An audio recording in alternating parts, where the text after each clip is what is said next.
Vadīsim laimes lāci, šūsim baltos karogus, vai tomēr domāsim reāli par dzīvi un mūsu situāciju. Daži sasodīti civilista jautājumi mūsu nacionālajām miera dūjām.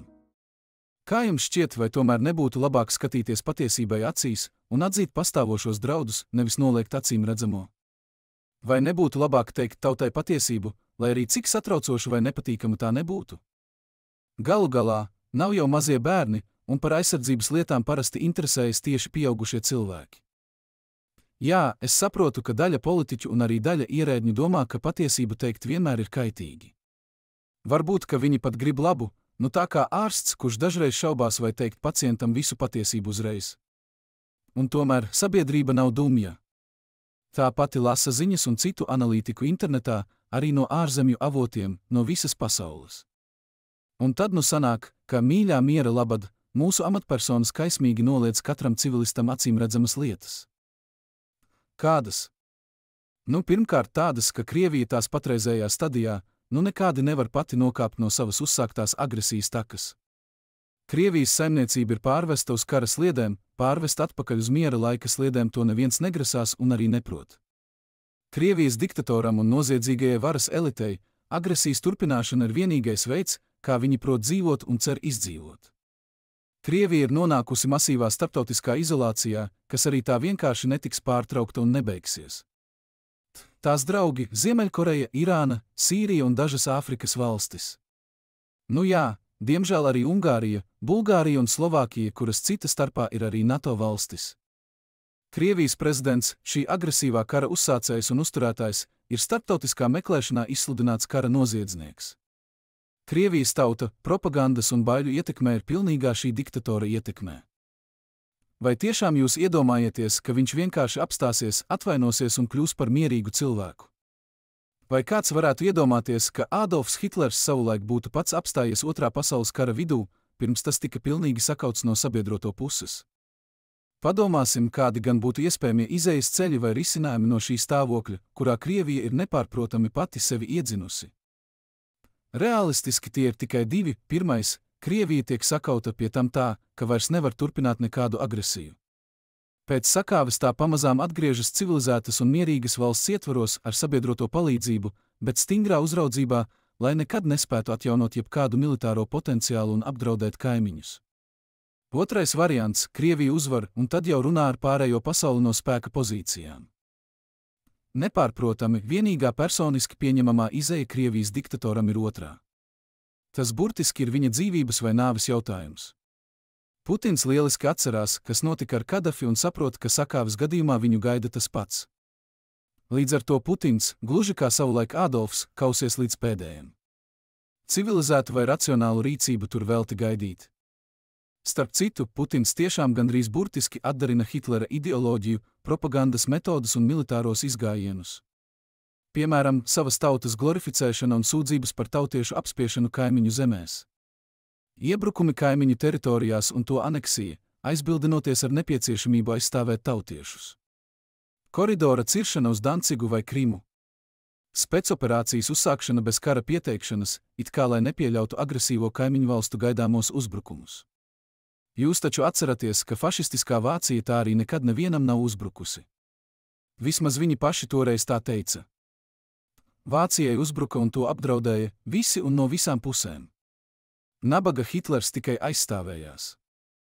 Vai jūs tiešām domājat, ka Otrais pasaules karš būtu varējis beigties ar balto karogu pacelšanu un pēc tam ilgstošu mieru? Ar puses Eiropas atstāšanu Hitleram?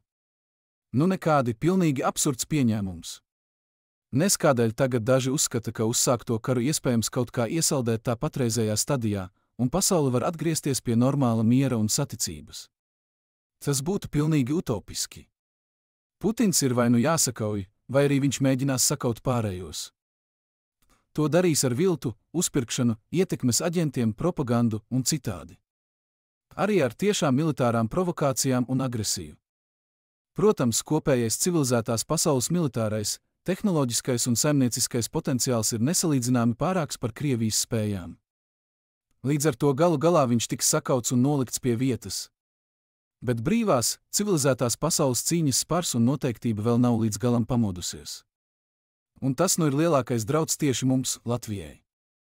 Agresīvais bandīts mūsu kaimiņos ir pieradis kauties, laupīt un slepkavot, bet brīvajā pasaulē vēl arvien nav līdz galam sapratuši, ar ko viņiem ir darīšana.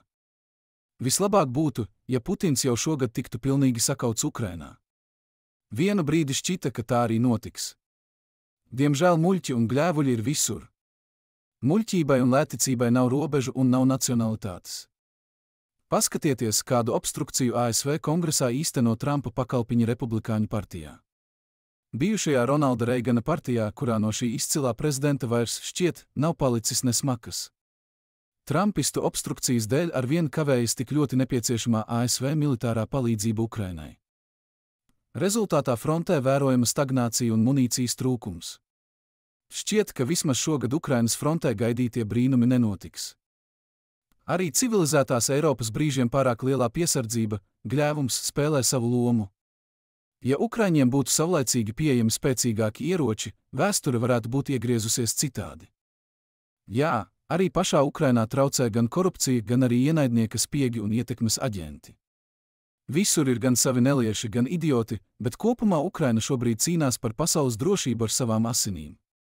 Un pasaule viņus, protams, atbalsta, bet ne pilnvērtīgi. Šajos apstākļos nav labu prognožu turpmākajai konflikta attīstībai īsā vai pat vidējā termiņā. Jebkurš pamiers vai konflikta iesaldēšana šobrīd būtu līdzvērtīga Krievijas uzvarai, kas dotu tai laiku un iespējas atjaunot spēkus, saražot munīciju un turpināt aktīvo kara gājienu pret pasauli. Tas nemaz neizskatās neiespējami, ja sabiedrotie turpinās muļļāties kā līdz šim. Arī tad, ja karadarbība Ukrainā turpināsies, nav izslēgtas provokācijas pret pārējām Eiropas valstīm un NATO. Putinam faktiski nav citas izejas kā vien eskalēt konfliktu. Vai tiešām kāds domā, ka Otrais pasaules karš varētu būt beidzies Hitleram sagrābjot un paturot, piemēram, pusi Francijas? Nu jā, tās ir manis kā sasodīta civilista pārdomas. Varbūt nekompetentas, droši vien nepilnīgas. Priecātos, ja gudrāki un kompetentāki cilvēki mani papildinātu. Bet paskatīsimies, ko saka citi, zinoši cilvēki pasaulē, tai skaitā amatpersonas. ASV prezidents Joe Baidens brīdina, ka ja Putins netiks apturēts Ukrainā, viņš ies tālāk. Kur tālāk? Uz Itāliju. Pie pāvesta? Pat laban Putins draud Somijai. Saka, ka izvietos karaspēku pie robežas. Ģenerālis Bens Hodžes brīdina, ka Krievija varētu sākt pārbaudīt NATO apņēmību aizsargāt savas dalībvalstis.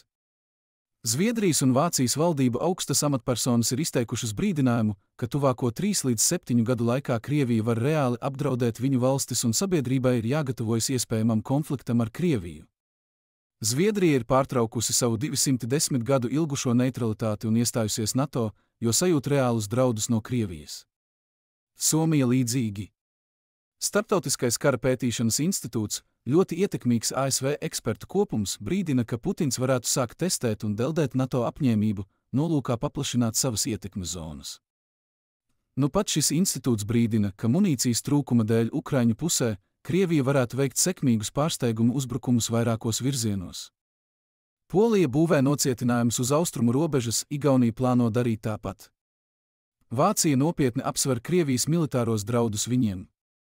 Kādi vēl autoritatīvi brīdinājumi būtu nepieciešami mūsu amatpersonām, lai tās atzītu situācijas nopietnību? Kāda Itālija? Kāda Francija? Ja būs nolūks patestēt NATO apņēmību un reakciju, domājiet, ka Putins sāks ar Itāliju vai pat Poliju Suvalkiem. Bet ja nu viņš ies tur, kur vieglāk, kur tuvāk? Un lēnām mēģinās pieradināt pasauli pie eskalācijas. Suvalku koridora ieņemšana būtu pasaulē nepārprotams militārs signāls, ko Krievija varētu nevēlēties vismaz sākumā. Tāpat Krievija atturēsies no jebkādas kodolieroču izmantošanas, labi saprotot, ka tādā gadījumā tiks iznīcināta nekavējoties. Kodoluzbrukuma visticamāk nebūs. Konvencionālie uzbrukumi un sīkas provokācijas gan ir gaidāmas, un tās tiks īstenotas pie pirmās izdevības. Itālija, Francija un Spānija ir tālu, bet bruņotas bandas mūsu pierobežā, tā pavisam cita lieta. Tur var imitēt, piemēram, tautiešu sacelšanos ar visām no tā izrietošajām sekām. Atcerieties humānās palīdzības konvojus Donbasā? Tie iebrauca citas valsts teritorijā vēl pirms pilna mēroga kara sākuma, bez kara pieteikšanas, kā humānā palīdzība. Kādēļ domājat, ka Krievija nemācās no savām sekmīgajām operācijām? Vai mūsu valdības un augstu amatpersonu apgalvojumi, ka Latvija ir pilnīgā drošībā un ka, ja kas, NATO mūs aizsargās, nav mazliet par daudz optimistiski, es pat teiktu, iemidzinoši? Jā, protams, tūlītējas briesmas Latvijai patiešām nedraud. Taisnība Nacionālo bruņoto spēku komandierim un citām amatpersonām, ka, lai iebruktu Latvijā, agresoram ir jāveic noteiktas darbības, kas tiktu laicīgi pamanītas. Pat laban tādu pazīmju nav. Taisnība arī, ka Krievija pat laban ir novājināta. Bet tas nenozīmē, ka Krievija nevar atgūties un ka no šī ievainotā zvēra nekad nav sagaidāmi agresīvi un izmisīgi soļi, it īpaši, ja tai tiek dota atelpa. Un cik laika vajag, lai tūlīt pēc tās augtajām prezidenta vēlēšanām Krievijā izsludinātu jaunu mobilizāciju? Cik laika vajag, lai pievilktu spēkus pie mūsu robežas? Pusgadu? Bet piedodiet, plānošana tikai pusgadu uz priekšu, tā nav pat īstermiņa plānošana. Tā ir šī mirkļa plānošana. Īstermiņa būtu kaut kur ap 3 gadiem, vidēja termiņa ap 7 gadiem, ilgtermiņa ap 25 gadiem uz priekšu. Speciālisti, tai skaitā ASV, Zviedrijas un Vācijas amatpersonas un domnīcas uzskata, ka Krievija vislielākos draudus rada īsā un vidējā termiņā, tas ir no 3 līdz 7 gadiem. Un ko mēs darīsim, kad beidzot pamanīsim šīs gaidāmā iebrukuma pazīmes? Vai mierināsim sevi ar noliegumu, kā to darīja Ukraiņi pirms kara? Nebiedējiet ar saviem nepārdomātajiem izteikumiem mūsu investorus. Tas ir tieši tas, ko Ukraina teica ASV pēc pēdējās atkārtotiem un nopietniem brīdinājumiem, dažbrīd pat upurējot vai nopietni apdraudot savus informācijas avotus. Noliegums nav risinājums. Tā nav pareizākā stratēģija acīmredzamu un ar augstu varbūtību prognozējumu briesmu priekšā.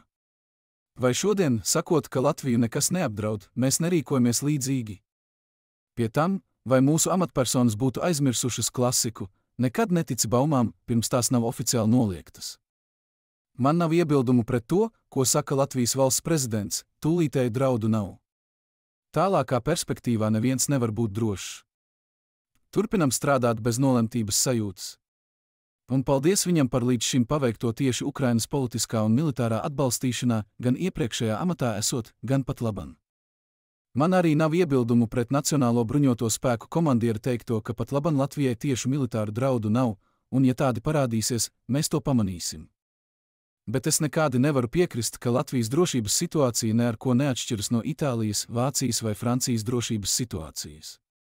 Mēs tomēr atrodamies uz frontes līnijas, un īstenot bruņotas provokācijas uz Latvijas robežas ir nesalīdzināmi vienkāršāk nekā uz Francijas vai Itālijas robežas. Neapzinoties un neatzīstot riskus, mēs faktiski provocējam un atvieglojam uzbrukumu. Ienaidnieks vienmēr izvēlēsies vājāko posmu pirmajām provokācijām. Tātad, kas varētu novērst draudošo iebrukumu un karu Latvijā? Pirmais – Krievijas drīza militāra sakāve Ukrainā.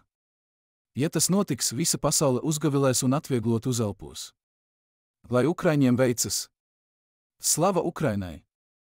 Bet viņiem vajag ieročus un munīciju, taču ASV kongresā sēž Trumpa un līdz ar to arī Putina pakalpiņi, kas sekmīgi bloķē prezidenta Baidena iniciatīvu. Eiropa arī vilcinās dot stiprākus ieročus Ukrainai, tā it kā pašu drošība no tā nebūtu atkarīga. Otrais, kas var novērst gaidāmo Krievijas ekspansiju, būtu NATO tūlītēja, dzelžaina un stingra rīcība savu sabiedroto aizsargāšanā, ar visiem līdzekļiem, tajā brīdī apzināti ejot uz nopietnu militāru eskalāciju. Labas cerības, protams. Tikai klusi apjautāšos mūsu amatpersonām un ekspertiem, ko tajā brīdī teiks Ungārija, Bulgārija, Slovākija. Ko teiks Trumps? Kurš var garantēt, ka rudenī ASV prezidenta vēlēšanās neuzvar tieši viņš? Trumps izskatās esam tiešā atkarībā no Putina, kā daži saka, Putina pūdelis. Vai nu dēļ naudas, vai dēļ kādas kompromitējošas informācijas, vai dēļ abiem. Ir labi paļauties tikai uz NATO, bet vai tas mazliet neatgādina cerības, ka mamma mūs pasargās? Vai arī laimes lācis izglābs? Trešais, kas var atturēt agresiju pret Latviju, ir mūsu pašu aizsardzības spējas, tai skaitā rūpīgi izplānoti un saulaicīgi izbūvēti nocietinājumi, aizsardzības līnijas, kā arī labi sagatavots un apmācīts karaspēks. Vai mums tāds ir? Es domāju, pienācīgā skaitā. Vai šobrīd vismaz katrs 5. no darbaspējīgiem vīriešiem ir kaut nedaudz militāri apmācīts un sagatavots? Mūsu lozungs kādreiz bija: Agresijas gadījumā nodarīsim ienaidniekam nesamērīgus un grūti paciešamus zaudējumus. Vai tas arvien ir spēkā? Kā to plānojam panākt? Jeb tagad pilnībā esam pārgājuši uz lozungu, ka NATO mūs aizsargās. Lai saprastu, ko nozīmē nopietni gatavoties nodarīt pretiniekam nesamērīgus un nepanesamus zaudējumus, varam aplūkot citu valstu pieredzi un rīcību. Piemēram, Šveices. Tur jau vairāk kā 200 gadu nav bijusi ārēja agresija.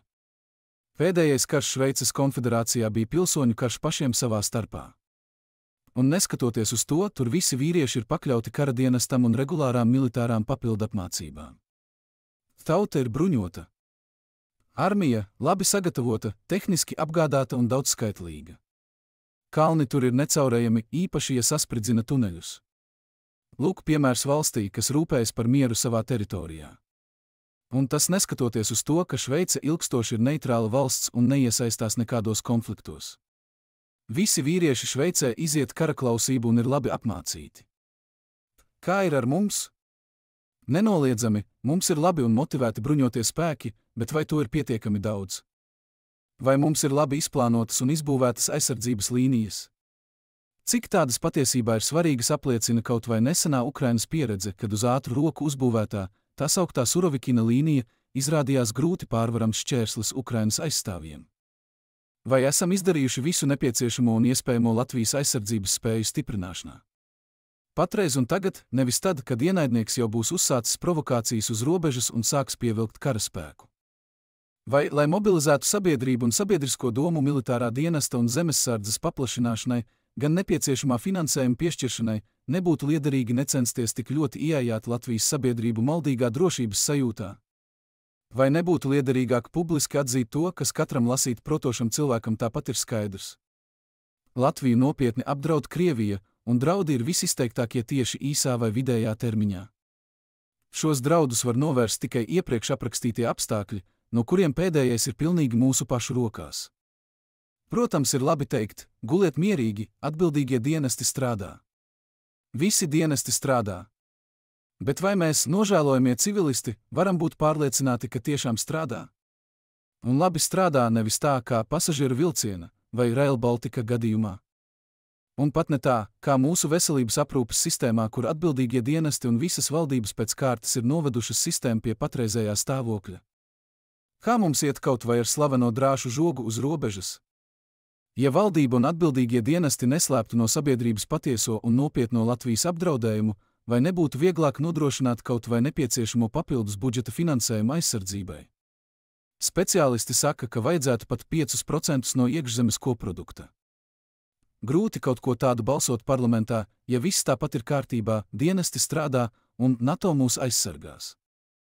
Vai tomēr nebūtu labāk, ja mēs Latvijas apdraudējumu rēķinātu pēc sliktākā scenārija un neslēptu to arī no sabiedrības?